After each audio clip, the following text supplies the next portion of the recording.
being here and your contribution to our nation. Thank you. Thank you, Senator. And I will yield to Senator Ossoff and turn the gavel over to him.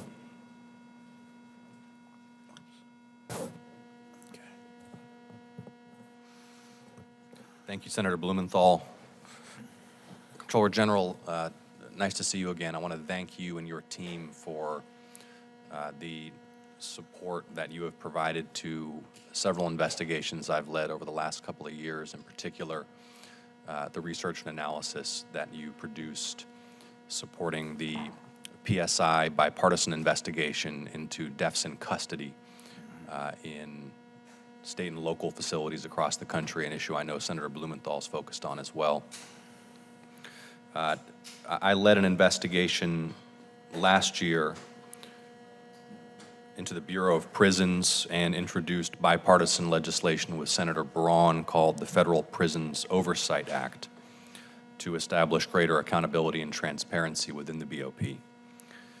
In the newly added section of the high-risk list titled Management of the Federal Prison System, you cite a February 2021 report that you produced, which found BOP did not have reliable methods for assessing its staffing levels. Can you describe the methodology that you observe BOP using to evaluate its staffing needs and how and why it so inadequately guides their staffing efforts? Yes, I'm going to ask my colleague Charles Johnson, who's headed that work. But what we noticed initially that led to the conclusion, between 2017 and 2021, their use of overtime went up over 100%. And that's always an indication that you have some sort of staffing challenge. But Charles can explain the details. Sure. Thank you, Mr. Johnson. Yes, Senator. Additional to what the Comptroller General just mentioned, not only did overtime go up, it's continuing to go up, and there's been continued gaps in their staffing as well. As a matter of fact, the data we have in the report now, we've recently got updates as of yesterday or this morning, and the numbers are continuing to decline. They have a 15% gap in their authorized staffing levels. And also, based on all the work we've done in the past couple of years, we've looked at their efforts to calculate staff, and we didn't see a good methodology in place. And that's one of the recommendations we have made, and we think the new director, Peters, is committed to looking into that issue. We've had several meetings with her, including the Comptroller General has met with her. At the time we were meeting with her, she was in the process of doing strategic planning. She also is looking to establish clear goals with respect to their staffing needs, as well as other programs that they have as well. And I think Director Peters has acknowledged multiple times the impact, the negative impact of these staffing challenges.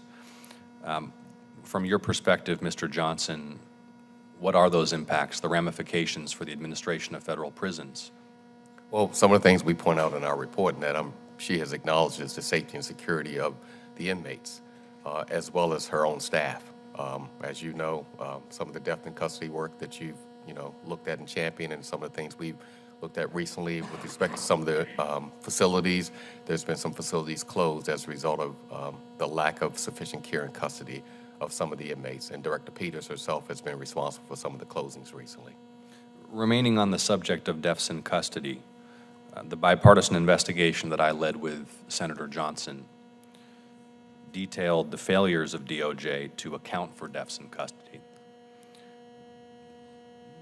GAO recommended in March of this year that BOP collect and monitor participation data for unstructured activities that incarcerated people participate in to earn first step time credits. Correct. But BOP did not concur with this recommendation. Given that participation in these programs can mean an earlier release for offenders with good time credits, can you describe some of these programs and the difficulties BOP is having with implementation? Yeah, part of the issue there is that there's not a clear sort of criteria for what programs count. There are some situations where inmates may be getting credit for just sitting in their cell, which should be not part of the criteria.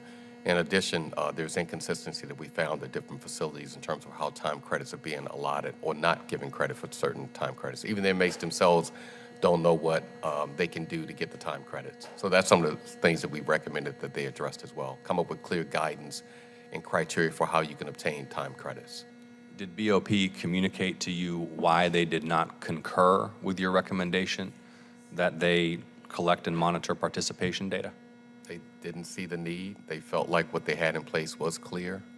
Obviously, we wrote in our report that we disagree, and we think it's something important that they need to do, primarily so individuals incarcerated will know what they can do to earn their time credits. I plan to elevate this to what we consider a priority recommendation that should be implemented. So we're going to continue to push for the implementation of this recommendation. I think it's needed. Every year I write a letter to every major department in the federal government, to the head of the agency, in this case the Attorney General, and list what I think are priority open recommendations that haven't been implemented yet. This will be on the list for this report. I asked the same question, and you know, that's not a satisfactory answer, in my opinion. This Congress, I'm leading the Human Rights Subcommittee of the Judiciary Committee alongside Senator Blackburn. As I mentioned, GAO has provided over the last couple of years very robust support and prompt responses to my requests for analysis at the Permanent Subcommittee on Investigations. Comptroller General, will you duly and timely consider any requests for further GAO work product that I may make in order to advance investigations at the Human Rights Subcommittee? Yes.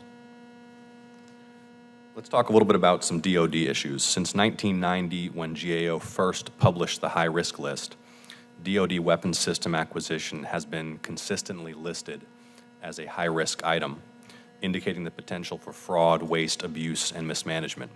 And as the GAO report states, for much of this period, DoD weapons systems were, quote, consistently costing more, taking longer to develop, and performing at lower than anticipated levels.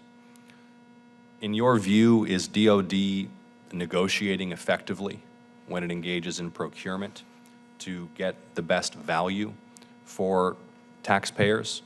How would you assess the work of ODT&E at evaluating the development of systems that DoD is procuring?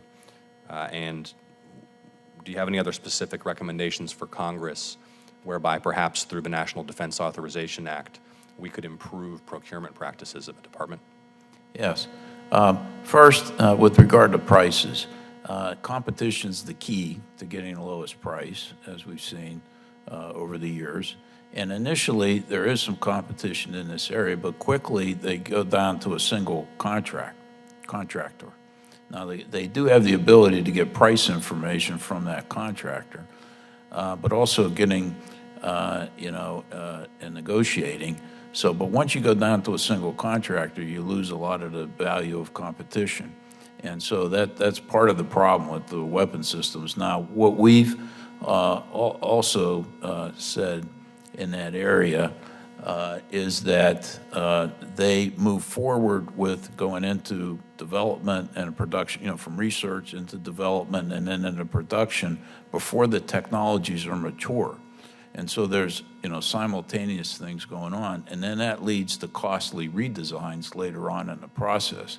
Now, what happens in the DoD, and particularly in the weapon systems, there's an enormous push to be on a par with our adversaries, and that there's a military need for this issue, which tends to override some of the normal practices you would use to bring down the costs and not do simultaneous production while you haven't matured fully the technology. And so that is an issue. So we've made a number of recommendations to not go into full production until you've matured the technologies and you have a better issue. I mean, we've raised that issue on the Joint Strike Fighter and other things over the years. So that's definitely an issue. So we've constantly recommended leading practices for how to manage these acquisitions over time, and we've seen some improvements in some areas, but where there's that desire to compete with China or Russia or whatever, that sometimes the cost takes a back seat. Where there are substantial cost overruns, the department still has substantial leverage in these relationships. How could it better exert that leverage in order to spare taxpayers the cost where either the program office has not accurately projected costs, or the producer has failed to meet a budget? Yeah. A lot depends on how they structure the contract in the first place. And whether it's, they've been trying to move in some areas to like a fixed price thing. And if things go over, then the contractor eats some of the costs versus the federal government. But if you're on a cost reimbursable contract, so we suggested they be careful in what type of contracts that they struck over time. But we have some additional recommendations. I'll provide it for the record in that area because it's a pretty complicated area. Well, thank you for your testimony today and the service of your whole team to the legislative branch. You really empower us to more effectively execute our oversight and responsibilities. So grateful to you and your team. The hearing record will remain open for 15 days. That's until May 5th at 5 p.m. for the submission of statements and questions for the record, and the hearing is adjourned.